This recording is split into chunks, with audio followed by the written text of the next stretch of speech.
The flames consumed all as the aggressors advanced. An inferno of death poured from their paired flamestone gauntlets.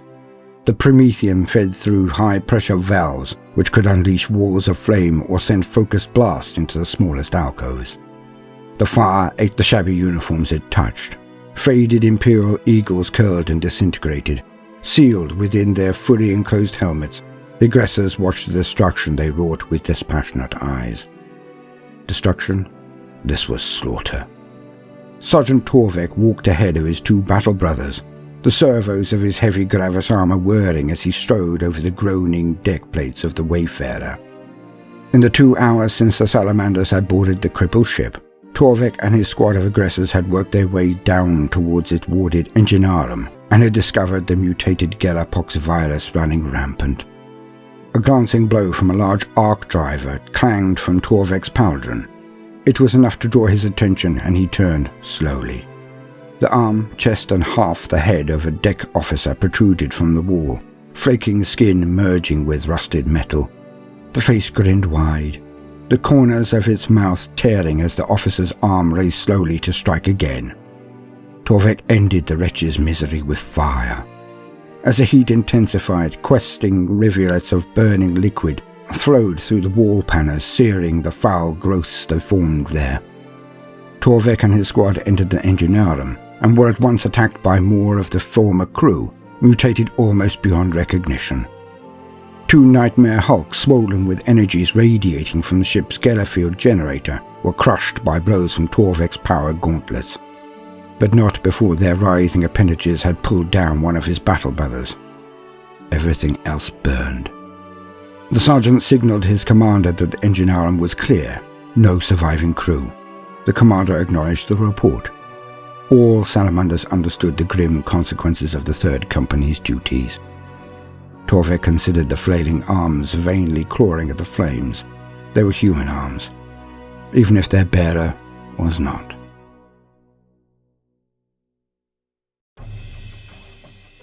Welcome, gentle listener. I am Baldermort, and I wish to introduce you to the forces, factions, and figures of the Warhammer 40k universe, the grim darkness of the far future. And today, we are going to explore one of the newer characters of the setting, Captain Adrax Agatone, the Lord of the Salamanders' Third Company, the Pyroclasts. Although I have previously stated in my entry for the Salamanders, of which I really should expand on soon and give them a much more in-depth look, they are indeed what I consider knights. If any Adeptus Astartes, any Space Marine, can be called thus. For they adhere to the cult of Prometheus, whose tenets are honor, virtue, like most of the Marines. But then there is the third element, the protection of the weak. Yet even so, they are still Space Marines, the Emperor's own angels of death, and it is their role to destroy the enemies of the Imperium.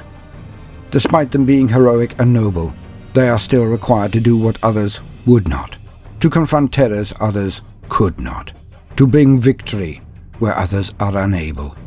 And it is in the Third Company that we see the heavy burden of the necessary, the pragmatic.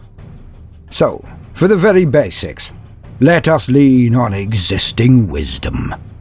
To quote, the Third Company, the Pyroclasts. The Salamander's expertise with Promethean weaponry is ancient and well-founded. Combining lethal technology with intuitive ability, they are able to reduce the most dug-in enemies to cinders. The Third Company displays a particular talent for such actions, yet the aftermath of their deeds hangs over them as a shared burden the entire company must bear. Commanded by Captain Adrax Agatone, the Salamander's Third Company fully live up to their epithet. The Pyroclasts are fiery angels of death, purging the enemy in violent conflagrations. As a battle company, the Third undertake missions of varied parameters and objectives, but always endeavour to close with the foe and put their flamers to devastating use. With searing waves of fire, the Pyroclasts scour the blackened corridors of garrisons and cleanse strongholds of defenders. They are equally adept in their weapons' subtler applications, and use controlled bursts of flame to tactically corral the enemy. As a result, the Pyroclasts are the chapter's foremost answer to entrenched adversaries, superbly equipped to fulfill frontline siegecraft, boarding actions, or hive cleansings. Whether their enemies squirm in underground bunkers or are embedded in unsuspecting host societies, the warriors of the Third Company unearth them and illuminate their evil with Nocturne's fires. In this duty, the Third Company are as unforgiving towards the coward and the sluggard as they are towards the traitor. In some war zones, it is impossible to distinguish heretics or Xenos sympathizers from those whose laxity has made them complicit, or the innocent who clamorously claim to have railed against their own people. Condemned by their inaction, many perish even as they profess their loyalty. Though the Pyroclasts are far from the likes of the indiscriminate maniples of the Adeptus Mechanicus dispatched to cleanse the dead and dying, their retribution is no less ruthless when it arrives.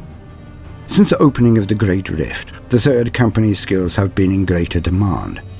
Blasphemous chaos cults, scrap code-infected forge worlds, or even direct Xenos interference in civilian populations create such a morass of misplaced loyalties that total eradication is often the only option left to the Imperium. Third Company execution teams have incinerated entire clans of nobility, along with loyal retainers protesting their innocence. In such cases, the Marines risk no heretics surviving, and stand vindicated by the discovery of whatever cults the nobles have allowed to take root. The company's framers have also destroyed hundred-strong mobs of Factorum rioters, knowing that in their midst might lurk indoctrinated infiltrators, or carriers of war contagions. In this instance, they deemed those free of corruption to be acceptable casualties. The tenets of the Promethean cult speak of the protection of the weak as a noble cause, an important trait of the wise guardian every Salamander's battle brother strives to be. The Third Company do not turn from these teachings, but strive also to embody Vulcan's pragmatism. They understand that for the good of the wider Imperium, innocent lives must sometimes fall to the flames of duty. As Third Company battle brothers progress through the chapter's hierarchy, the weight of this burden stays with them. Having shared in the Pyroclast deeds, the Salamanders, veterans, officers, and even the chapter master himself were all bound by a shared sorrow. Adrax Agatone, Nocturne's hammer. Just as the duties of the Salamander's Third Company place an exceptional strain upon the noble and compassionate warriors who must discharge them, so an exceptional leader is required to ensure this burden never becomes too great for even Vulcan's sons to bear. Adrax Agatone is that leader. Adrax Agatone is a contradiction wrought in post-human flesh and bone. In some ways, the captain of the Third Company is said to be the most akin to his gene sire of any salamander in centuries. He is stable and considered, even when the steadiest of his comrades teeter towards wrath or alarm, yet unrelentingly ferocious in the pursuit of his foes. Agatone is also as skilled a craftsman as any of Vulcan's inheritors, working with the same quiet but abiding pride that shows in his conduct as a warrior and a captain. In his sheer merciless pragmatism, however, the captain of the Third Company could not be further from the compassionate and introspective Vulcan of legend. Agatone lives by a simple creed. If something must be done for the greater good of the Imperium and its people, no matter how callous or cruel that deed might seem, he will see it done. Countless Imperial despots have claimed this justification for their brutal actions over the millennia. What separates Captain Agatone from them all is his unshakable moral certitude. The captain knows well that a weapon is only as noble as the cause in which it is wielded. He knows too that he and his battle brothers are living weapons all, and that their willingness to engage in the most merciless of the Salamanders' campaigns might be exploited by the powerful and the unprincipled. Indeed, Agatone has seen this very perversion of trust at work upon countless battlefields, in every cruelly manipulated people's militia, in every horde duped by demagogues or made the puppets of Xenos mind thieves. Agatone recognizes honest ideals twisted to violent and heretical purpose. Thus he has sworn that no matter how dark the deeds of the Third Company must be, He will never suffer his warriors to become the tools of tyrants and oppressors. Since assuming his captaincy, Adrax Agatone has led the Pyroclasts into some of the most horrific bloodbaths witnessed by the Salamanders in millennia. Yet always they have remained a weapon true to the chapter's noble purpose, never once taking an innocent life without feeling the proper weight of remorse for the deed. As a warrior, Captain Agatone is a tightly focused force of destruction. Every swing of Malleus Nocturne, the mighty hammer crafted by his own hands, is expertly directed and backed by ferocious strength. Every fiery blast of his handflamer, Dracis, also born from the forge of the 3rd Company captain, is aimed to engulf the greatest number of foes, or else to blind, madden or wear down his assailants. Always Agatone keeps his mission foremost in his mind, delivering terse orders to his battle brothers while driving a relentless path towards whatever quarry or strategic goal he has set his sights upon. Just as when at the anvil, Adrax Agatone strikes hard and true in battle, never tiring, never relenting in his ambitions. In this way he has burned out the cankers of countless rebellions and cults across the galaxy, his bloody victories sparing the wider Imperium from far more costly and tragic wars. End quote. And so it is that even the Salamanders, those most humane of all Marines, have to sometimes do hard things, brutal things, what we would consider callous things. But it is in their nature to carry these deeds with them throughout their lives. It is a necessary lesser of two evils. Many will have heard the segments and have thought, how barbaric! How could Uncle Baldermort still laud these Marines so highly? But it is the very nature of the setting that even the best of men and women are forced to do that which we would presently believe as horrific. For we do not have to deal with the prospect of even one traitor or cultist dooming an entire planet with their worship of chaos. We do not have to weigh the rights of the individual and due process against our entire race being wiped out by its adversaries, if even one weak link is still left alive. It is a grim and dark time. It is a hard reality. It is the galaxy in which the humans of the Imperium must face every day. For even the Salamanders must sometimes do these unspeakable acts to protect their race, humanity.